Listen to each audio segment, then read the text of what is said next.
Hi everybody, I thought I'd give you a review of the Airoh ST701. I've had this for a good, 9 months now. I was really looking to get a Shui GT Air, but this is definitely the cheaper option. Good things first, I guess, is a lovely color. I love the graphics on it. It was one of the main reasons I bought it. I know it's superficial, but it is what it is. Other reasons I got it, it's got this little flip up thing. You know, it's pretty cool. It's a lot easier to operate that on the bike. There's lots of other really cool things. So here, this didn't work with the G9, as you can see, but you can actually chuck in a little, this thing opens up. Let me just open it up for you.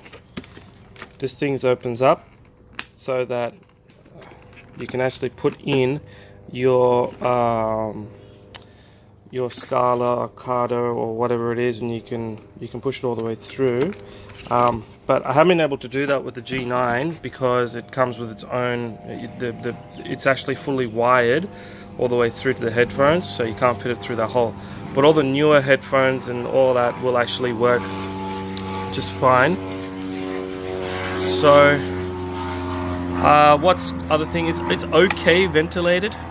It does get hot if you compare it to like the Shoei NXRs. Those things are beautifully ventilated. This one has like a couple of holes.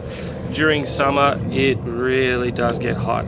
I obviously am from Australia, so it gets properly hot here. But yeah, so watch out for that. Other things. Look, I'm not sure if I'm ever going to buy another helmet with this thing. It's okay, it looks really cool and everything, but ultimately nothing sort of beats a pair of sunnies for me. The problem with this issue is that the air goes in here and it dries my eyes out. So when you're doing some proper speed, I usually like to leave it a little bit open, this thing. The visor.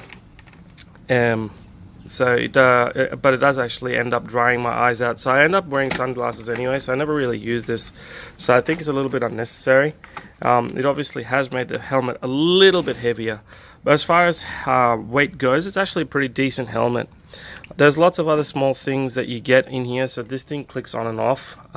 There's a little chin thing that I've taken off because it's summer that clicks on and off. So all these accessories work actually really well. So they're a lot better than the Shoei design. The Shoei design, actually, you have to tuck it in here and you've got to push it in, and it sort of stays in just like that. But this, I don't know if you can see, these little hole things here, you can actually put in. It actually has little bits that you can put in. The shin protectors themselves are super comfortable. They're all wash and wear.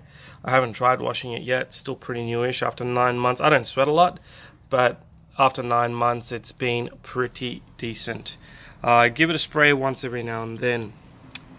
So things I don't like about it: it's a noisy bugger. It's really, really noisy, especially when this thing goes all the way down. First thing, you have to click it in, and after a couple of months use, it sort of didn't work properly. It still doesn't work properly. So there you go, that's clicked in, and even though it's clicked in, you got to give it a big smack to this side, and then it sort of stops whistling. But if you don't do that, what happens is that it will whistle. It will whistle like a bastard. When the guys I bought it from said that that's sort of designed to do that, I don't entirely understand why you would want a helmet to whistle ever, but apparently it's a design feature. I'm not so sure, but yes, it does whistle. Would I ever buy this one again? Look, it's okay for the money. It's obviously 2/3 the price of a Shoei, but I think I'm gonna, once this thing is finished, I'm gonna go back to a Shoei.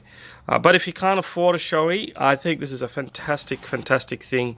I would mention actually, the visor release mechanism is actually a little bit more painful than a Shoei as well. I've never had an RI or I've had an AGV. It's definitely better than an AGV, but the RIs I haven't tried. The Shoei release mechanisms are much better than this.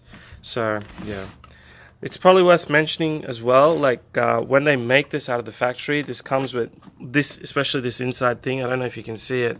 You get these little scuff marks because inside here, up here, they put in a lot of silicone to make it work properly, and it keeps rubbing on that, and you can see it sort of makes scuff marks. It's another reason I don't like it, because they don't come off with just water. You've got to use this specialist cleaning fluid, and obviously I don't carry that around with me everywhere I go.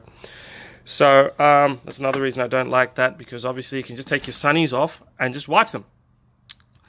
Apart from that, it's okay. Yeah, I think in Australia they're about $600 or $700, depending on where you go.